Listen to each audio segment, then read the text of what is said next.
میرا دل میرا دشمن کی نیکسٹ ایپیسوڈ میں آپ دیکھیں گے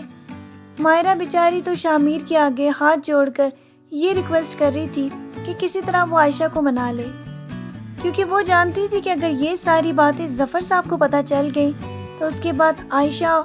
اور شامیر کی زندگی میں تو جو طوفان آئے گا ہی، ساتھ ہی ساتھ وہ مائرہ کو بھی اپنے لپیٹے میں لے لے گا، کیونکہ کبھی بھی ظفر صاحب اس بات کو برداشت نہیں کریں گے کہ ان کی بیوی کا کسی کے ساتھ تعلق رہا ہے۔ وہ تو یہی سمجھیں گے کہ شاید یہ دونوں ابھی بھی ملتے ہیں۔ عائشہ کو بیچارے شامیر نے جا کر منانے کی تو کوشش کی، لیکن عائشہ اپنی نفرت میں اتنی سوار ہو چکی تھی اور اتنی اندھی کہ وہ یہ بات بھول گئی کہ میرے باپ کا غصہ بہت زیادہ غضبناک ہے۔ وہ تو بس اپنی ضد اور اپنی انا میں شامیر کو اس بات کا احساس دلانا چاہتی تھی کہ وہ شاید مائرہ کے ساتھ ابھی بھی وہ تعلق رکھتا ہے جو اس سے شادی سے پہلے رکھتا تھا۔ وہ یہ اندازہ نہیں لگا سکتی تھی کہ جب یہ بات وہ اپنے والد کے سامنے کرے گی تو اس کے بعد کتنا کچھ اس کی زندگی میں بھی بدل جائے گا۔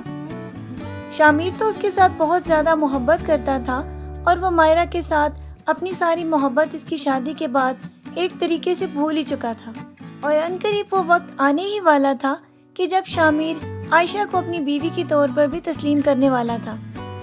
کیونکہ وہ تو سمجھتا تھا کہ عائشہ اسے بے پناہ محبت کرتی ہے، اور عائشہ کی یہ بات جس کی وجہ سے اس کے باپ نے سب کے سامنے نہ صرف شامیر کو مارا بلکہ اس بات کا بھی احساس دلایا کہ وہ کوئی گھٹیا کام کر رہا ہے اور اس کی بیوی کے ساتھ اس کے کوئی ناجائز تعلقات ہیں۔ شامیر بیچارے کی تو بات سننے سے ظفر صاحب نے انکار کر دیا، یہاں تک کہ اب وہ اس کے خون کے پیاسے ہو چکے ہیں۔ اس کے ساتھ ہی وہ مائرہ کو بھی مار کر اس بات کا احساس دلا چکے ہیں کہ وہ بہت جلد اس کی جان بھی لے لیں گے، کیونکہ وہ یہ کبھی برداشت نہیں کر سکتے کہ ان کی بیٹی کا داماد انہی کی بیوی کا ایکس بوائے فرینڈ رہ چکا ہے۔ آگے جا کر آپ یہ دیکھیں گے کہ مائرہ کے ساتھ ظفر صاحب کا غضب اور ان کی زیادتیاں بڑھنے والی ہیں، کیونکہ وہ اب مائرہ کو کبھی بھی برداشت نہیں کریں گے، حتیٰ کہ مائرہ ان کو کتنی دفعہ اس بات پہ آگاہ کر چکی ہے کہ جب بھی کوئی میرے خلاف بات کرتا ہے آپ میرے ہی دشمن ہو جاتے ہیں، لیکن اب تو وہ غصے سے پاگل ہو چکے ہیں، اسی لیے وہ اب خالد صاحب کو بھی اس بات کے اوپر آگاہ کر چکے ہیں کہ اب وہ شامیر اور مائرہ کا بہت برا حشر کرنے والے ہیں، جبکہ خالد صاحب تو بہت زیادہ اپنے بیٹے کی طرفداری کر رہے ہیں کہ کسی طرح میرے بیٹے کی جان بچ جائے، لیکن اب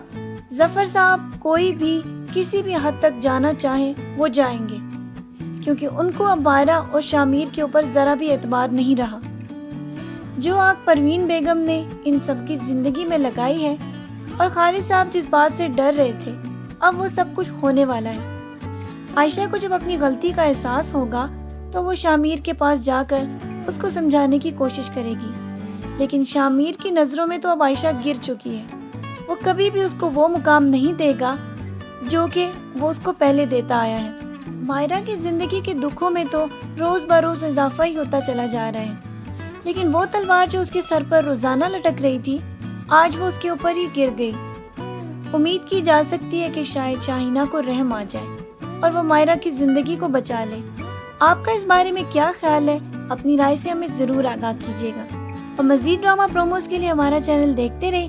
اپنا ڈھیر سارا خیال رکھیے گا، بہت ساری دعاؤں کے ساتھ۔ اللہ حافظ۔